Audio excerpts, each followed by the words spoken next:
और विषयों के ऊपर अपनी बात रखे माननीय चौधरी विकास पटेल साहब।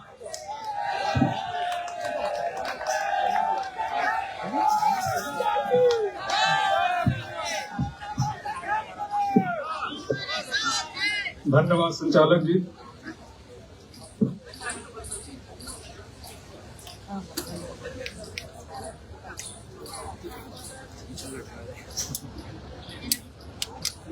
अरे तुम भी गिरा रहे हो।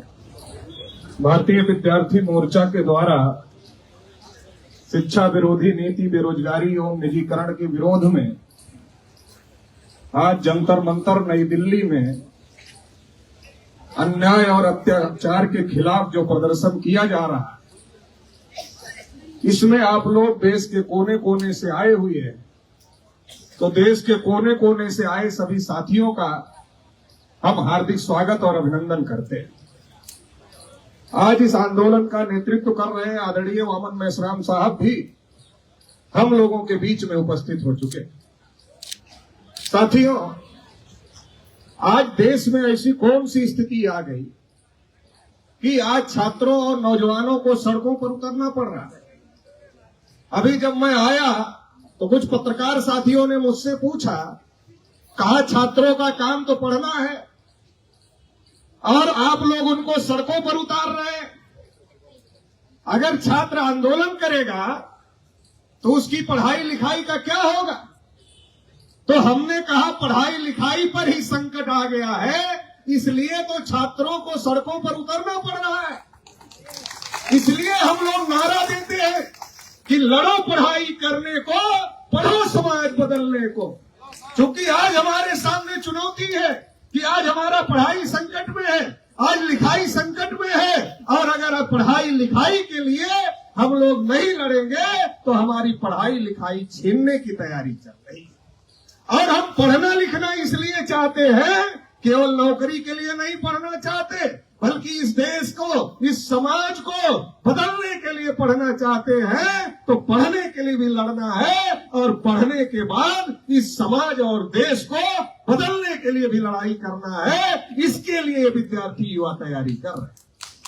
साथियों, अभी देश के जो हालात है, आप सभी लोगों को पता है कि इस देश में एक ऐसी व्यवस्था बनाई गई थी जिस व्यवस्था में इस देश के बहुसंख्यक लोगों को पढ़ने के अधिकार से, लिखने के अधिकार से, धन संपत्ति रखने के अधिकार से, बोलने सुनने के अधिकार से, कुर्सी पर बैठने के अधिकार से और तमाम प्रकार के अधिकारों से वंचित करने का काम इस देश की मनवादी और ब्राह्मणवादी ताकतों के द्वारा किया गया था। लेकिन इस देश में फूले साहू अम्बेडकर ने जो लड़ाई लड़ी, उस लड़ाई की वजह से भारतीय संविधान आया और भारतीय संविधान ने हम सभी को पढ़ने का अधिकार दिया। बाबा साहब अम्बेडकर ने कहा शिक्षित करो, संगठित करो, संघर्ष करो। हमारे लोगों ने पढ़ा क्योंकि पढ़ने का अवसर मिला। हजारों साल से जिनको पढ़ने से रोका गया था, उन लोगों को पढ़ने का अवसर मिला और लोगों ने पढ़ा। और जब लोगों ने पढ़ा तो इनके पेट में दर्द होने लगा। इनके पेट में दर्द क्यों होने लगा? इन्होंने देखा कि जिनको हजारों साल से रोक कर रखा था, जिनके बच्चों को ये कहते थे अरे तुम तो आरक्षण से आए हुए हो, तुम तो बैसाखी से आए हो, आज वो हर क्षेत्र में हमको मुंह तोड़ जवाब देने का काम कर रहे हैं। अभी यूपीएससी का जो रिजल्ट आया, यूपीएससी के रिजल्ट में हमारे बच्चों की जो मेरिट थी लिखित में, वो इनसे ज्यादा थी, लेकिन प्रैक्टिकल में कम नंबर देकर, वाइवा में कम नंबर देकर, इंटरव्यू में कम नंबर देकर उनको पीछे करने का काम किया गया। तो आप लोगों ने एकलव्य की कहानी सुनी होगी। एकलव्य जब गुरु द्रोणाचार्य के पास जाते हैं, गुरु द्रोणाचार्य को पूछते हैं कि गुरुजी हमें धनुर्विद्या सीखना है, तो गुरु द्रोणाचार्य कहते हैं कि तुम्हारा कुल क्या है, तुम्हारा गोत्र क्या है।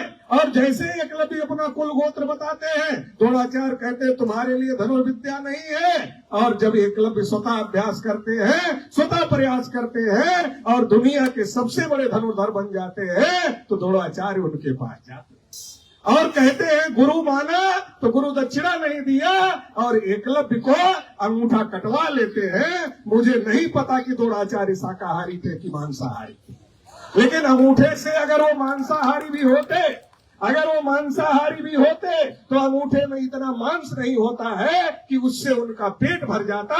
इसका मतलब खाने और चबाने के लिए, भूख शांत करने के लिए अंगूठा नहीं काटा गया। फिर ये अंगूठा क्यों काटा गया?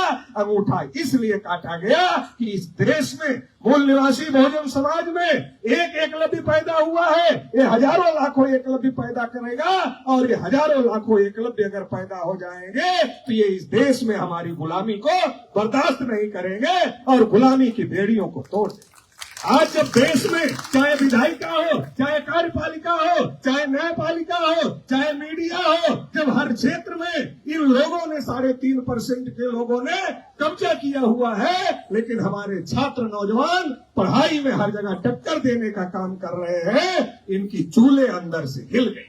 ये घबरा गए हैं, ये बौखला गए हैं, इनको समझ में नहीं आ रहा क्या करें, कैसे रोका जाए। ये तो हर क्षेत्र में मुकाबला कर रहे हैं, मेरिट में भी मुकाबला कर रहे हैं, हर जगह मुकाबला कर रहे हैं। कब तक दुराचारी बन के इनका अंगूठा काटा जाए? बड़ा संकट पैदा हो गया है। कब तक प्रैक्टिकल में कम नंबर दिया जाए? कब तक इंटरव्यू में कम नंबर दिया जाए? कितना कम दिया जाए? कम देने के बाद भी आगे जा रहे हैं। तो अभी ये लोग हमारी जड़ों में गर्म पानी डालने की तैयारी कर रहे हैं, और इसके लिए पूरे देश भर में स्कूलों को बंद करने का काम किया जा रहा है।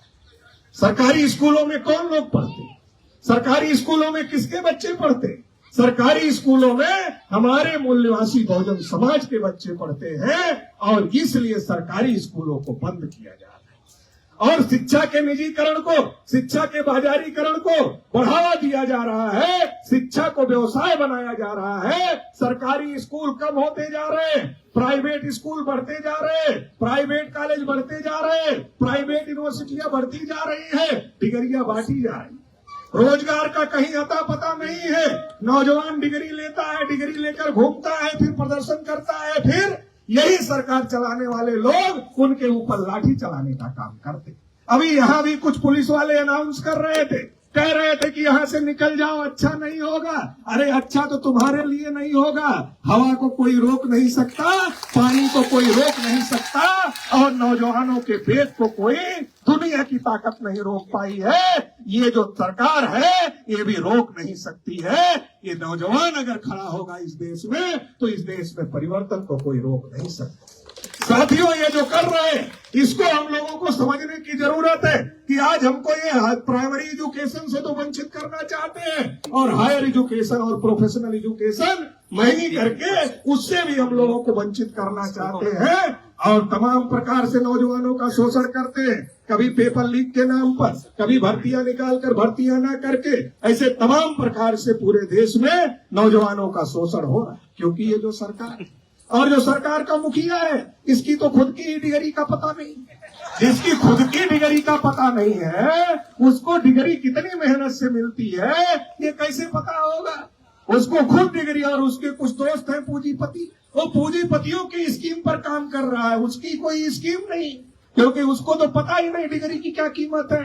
वो पूंजीपतियों की स्कीम पर काम कर रहा है। इन्होंने तय किया है कि इस देश में सब कुछ अडानी को देना है, अंबानी को देना है।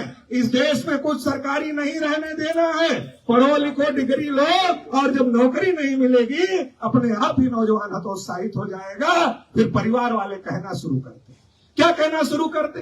अरे वो भी ग्रेजुएट किया है, वो भी पोस्ट ग्रेजुएट किया है, वो भी पीएचडी किया है, अरे वो भी तो ये किया है, अरे उसको नौकरी नहीं मिली, तुमको भी नहीं मिलेगी। अरे कोई धंधा कर लो, पान की गिमटी खोल लो, ऑटो रिक्शा चला लो, डिलीवरी बॉय बन जाओ। आप पूछो, आप लोग पिज्जा मंगाते होगे अपने घरों में, पिज्जा मंगाते होगे, ऑटो पर जाते होगे, आप ओला बुक करते होगे, रैपिडो की बाइक बुक करते होगे। उनसे पूछो कितना पढ़े हो, बताएगा ग्रेजुएट हो, बताएगा पोस्ट ग्रेजुएट हो, बताएगा ग्रेजुएट। आज ग्रेजुएट पोस्ट ग्रेजुएट के हालात ये हो गए हैं कि उनको रैपिडो बाइक चलाना पड़ रहा है, उनको ओला बाइक चलाना पड़ रहा है, उनको ओला ऑटो चलाना पड़ रहा है, उनको पिज्जा डिलीवरी बॉय बनना पड़ रहा है। क्या हालात इस देश के नौजवानों की कर दी गई है। सब कुछ पूंजीपतियों के हाथ में देने की तैयारी है।